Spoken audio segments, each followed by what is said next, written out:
por duhet na lëm tek disa vargje që nuk paratheksohen të djali i madh. Vargjet 25, 26, 27, shiko çfarë thuhet për djalin e madh. Djali i tij i madh ishte në Ara. Edhe kur u kthye dhe ju afrua shtëpisë, dëgjoi këngë valle. Atëherë thirri një shërbëtor dhe e pyeti, "Ç'ishte e gjitha kjo?" Vargu 26. Shërbëtori tha, "U kthye yt vëlla dhe yt atë theri viçin e majm, sepse u kthye djali shëndoshe mirë." Vargu 27. Kur i dëgjoi këto, ai u zemërua dhe nuk deshi të hynte. Atëherë i ati doli dhe u lut që të hynte brenda. Vargu 29. Është i veçantë vargu 29 dhe ka 2 kurrë aty me të kuqe. Por ai u përgjigj ati dhe tha, "Ja, unë kam bërë kaq, unë u bën kaq vite që unë të shërbej dhe kur s'kam shkelur asnjë nga urdhërimet e tua, e megjithatë kur s'më dhe një kec për të bërë një fest me çunat e lagjes." Edhe është kjo sjellja që ne që jemi prindër, këto kur e gjejmë në herë nga fëmijët adoleshent. Ti kur s'ke bërë për mua, ti kur kështu, ti kur ashtu, unë të shërbej ty për ditë. Edhe për ne që jemi prindër na vjen shumë e njohur kjo, sepse ne si prindër bëjmë sakrifica gjithë kohën për kalamajt. Bobe kërkoi çunit, "Ma sjell një gotë ujë." E solli të parën. Kur i thuaj herën e dytë, "Ma sjell dhe i gotë ujë", cila është përgjigjja? "Pse shërbëtori jot jam unë?" Ngela duket më shuj ty. Gjithë jetën duket më shuj ty. Shiko, është vargu 30. Po kur u kthye, si vazhdon historinë, se do ta shfryja do dufin e vet ai. Edhe pse në fillim e kishte marrë, si u nda pasuria në fillim, u nda gjysmë për gjysmë. Ky i ka llogari bankare pjesën e pasurisë, por prapë, siç ta thot. Kur u kthye ky djali jot, ky harami i fisit, që ky s'ka lënë gjë pa bë, që e prishi gjithë pasurinë tënde me prostituta, ti there për të viçin e majmë. Do ta interpretoja kështu në kohën tonë. Ku u kthye ky harami që i la lekët rrugëve, edhe e di ku i kalon. Ka qenë ajo rruga me drita të kuqe në Amsterdam.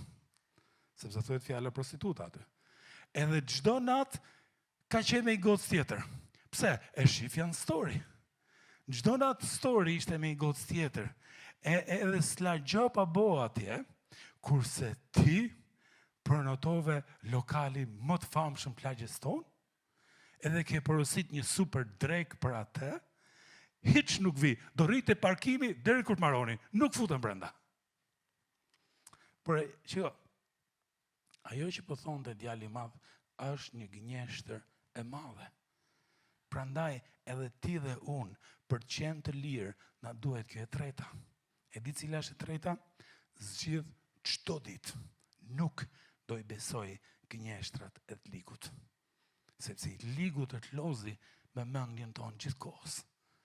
Ai kur, ky s'kur, ai bëri, ky s'bëri, gjithkohën të loz me nervat tona.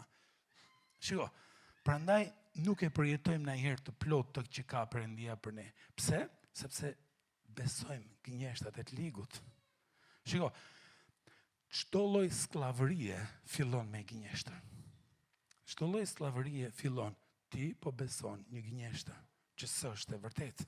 Edhe po dëgjoj historinë e një burri, edhe tha, e filloi historinë se sa i rënduar kishte qenë që fëmijë, sepse në shkollë e bullizonin të gjithë, edhe pse ishte shumë i aftë dhe shumë i zgjuar, e bullizonin mësuesët, e bullizonin shokët, edhe po i thonin shpesh, ti s'di asgjë, ti e kështu, ti e ashtu, edhe ai i besoi këto gënjeshtra për veten e vet. Gënjeshtrat që ai besoi u kthyen si një farë mallkimi, sepse jeta ti ngeci. Ai besonte, unë me gjithmen s'di, unë me gjithmen jam bryll, me gjithmen jam kështu. Edhe u blokua.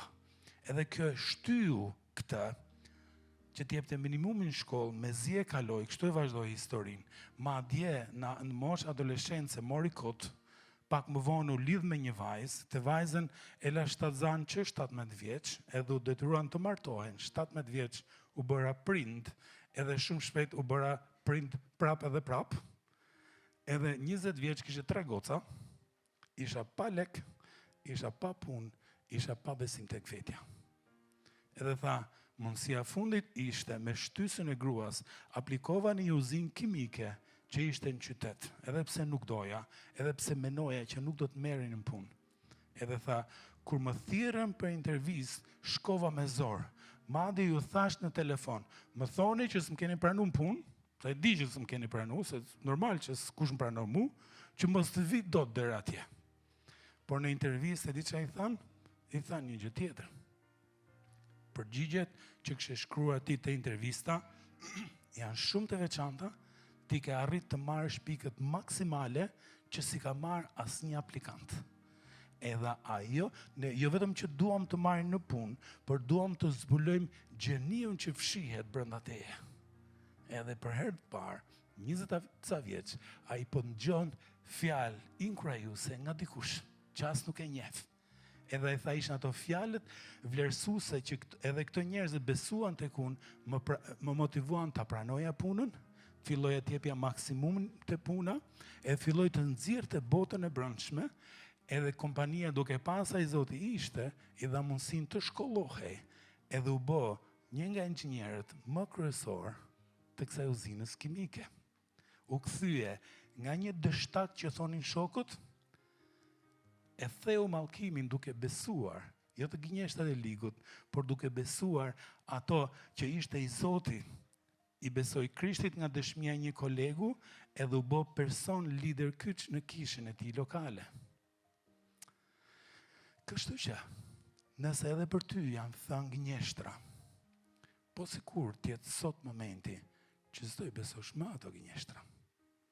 Ato që mund t'jenë thënë edhe nga një afërm, nga i prit në nerva e sipër, ti e si daja tjeti, si ky ke për dalti, ja, si ky e i komshiu e ti poshtë ke për të boti.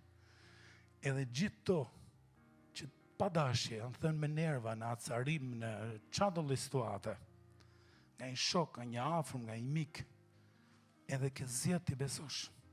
Po sikur t'jetë momenti sot për të çliru nga ajo që mund të kthehet si mallkim, edhe për të besuar, unë do të besoj premtimet që ka Perëndia për mua.